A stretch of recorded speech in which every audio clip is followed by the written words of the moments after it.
جی السلام علیکم ناظرین، ایک دفعہ پھر آج جمعرات ہے، یہاں ایڈیسن نیو جرسی کلاؤڈی ہے اور آج میں اس بینچ پر تو نہیں بیٹھا، ذرا تھوڑی سی یہ کرسی کمفرٹیبل تھی۔ میں بتاتا چلوں کہ وہ بینچ بھی ایک اٹلی کی ٹرائبیون نیوز پیپر ہے جس کے پبلشر نے ڈونیٹ کیا ہوا ہے فار پبلک سیٹنگ۔ آج میں ایک تو سب سے پہلے آپ سب کا بہت شکریہ ادا کرنا چاہتا ہوں کہ میری پچھلی جمعرات کی ویڈیو پر بہت زبردست رسپانس آیا اور مجھے ان باکس میں بہت سارے لوگوں نے یہ درخواست کی کہ میں اکثر آڈیو ویڈیو لنک پر آپ سے رابطے میں رہوں۔ یہ دو کہ میرے لیے تھوڑی سی نئی چیز ہونے کے علاوہ تھوڑا سا مشکل ہے، کیونکہ میں بنیادی طور پر پڑھنے لکھنے والا شخص ہوں، کتابیں پڑھتا ہوں، لکھنا میرے لیے آسان ہے۔ ہاں، میں یہ بات ضرور مانتا ہوں کہ جتنی اچھے طریقے سے کوئی ایکسپلین چیز وربلی ہو سکتی ہے، یس ریٹن فارمیٹ میں ذرا مشکل ہے۔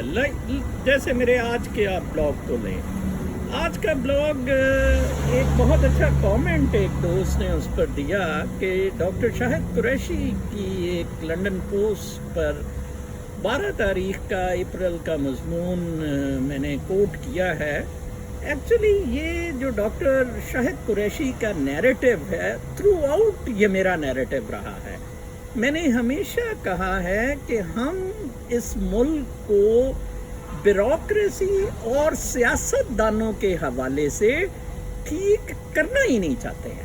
آپ پوری 70 سال کی پاکستان کی ہسٹری دیکھ لیں، ملٹری ڈکٹیٹرز بھی جو رہے ہیں، ایوب خان دیکھ لیں، الطاف گوہر نے لکھا تھا اس کے وہ 10 ایئرز کے گولڈن پیریڈ پر بھی، وہ اس کا ٹاؤٹ تھا، بیوروکریٹ سارے ٹاؤٹ تھے اس کے۔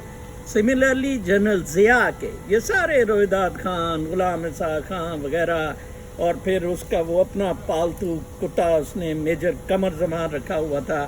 اسی طرح مشرف نے تو طارق عزیز کے تھرو گند کا انتہا گند کی کرتی۔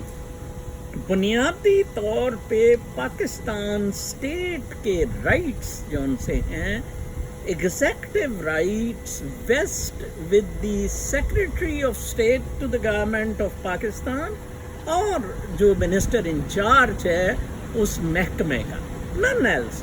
جیسا کہ میں نے آج کے بلاگ میں لکھا کہ سپریم کورٹ اور جو ملٹری ہے، ہر ملک میں اس کو بہت عزت دی جاتی ہے کیونکہ ان کا بڑا سینسٹیو کام ہوتا ہے، اور اس وجہ سے وہ جو ان سا ہے ان کی جو اکاؤنٹیبلٹی ہے وہ بھی ان کے اپنا انسٹیٹیوشن ہی کرتا ہے۔ اور میں تو بہت خوش ہوا ہوں، میں نے اس میں جسٹس آصف سعید کوسا کا جیسے لکھا ہے کہ وہ اتنا اچھا انہوں نے کیا ہے کہ لاہور ہائی کورٹ کے جج کو انیفیشنسی پہ شو کو نوٹس دے دیا ہے۔ کیوں نہیں جسٹس افتخار نے یہ کام کیے؟ میں نے جب لکھا کہ فاروق عرفان کو آپ جج نہ بنائیں جناب صاحب، یہ پروفس ہے اس کے خلاف، انہوں نے پھر بھی پیسے لے کے اس کو جج بنا دیا، تو قصور کس کا ہے؟ تو ان دا لارجر پرسپیکٹو قصور بیوروکریسی اور پولیٹیشنز کا ہے جو یہ امانت ویسٹ کر رہے ہیں۔ مجھے کیرالا میں میرے ایک بہت اچھے فین دوست ادیب رحمت اللہ صاحب کیرالا ہندوستان میں رہتے ہیں، انہوں نے کہا جی چوہان صاحب آپ نے اس میں لکھا کہ پولیس پروسٹیٹیوٹ ہے 6-7 لوگوں کے لیے، یہ تو درجنوں لوگوں کے لیے پروسٹیٹیوٹ ہے، تو وہ بیچاری کیا کرے؟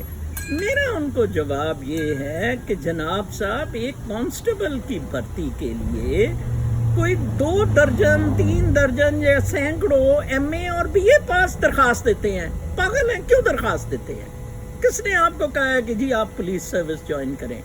یہ اسی طرح یہ فوج سے جو لوگ میجر کیپٹن بھرتی ہو کر آتے ہیں سول سروسز میں، ان کے اسٹیک سے کوئی نہیں ہوتے، ان کے سوائے پیسہ بنانے کے ان کے اور کوئی اسٹیک ہی نہیں ہے۔ تو یہ الٹیمیٹلی ان پر ویسٹ کرتی ہیں یہ ساری چیزیں، اور یہ 70 سال سے بدماشی، کرپشن، لوٹ مار، چور بازاری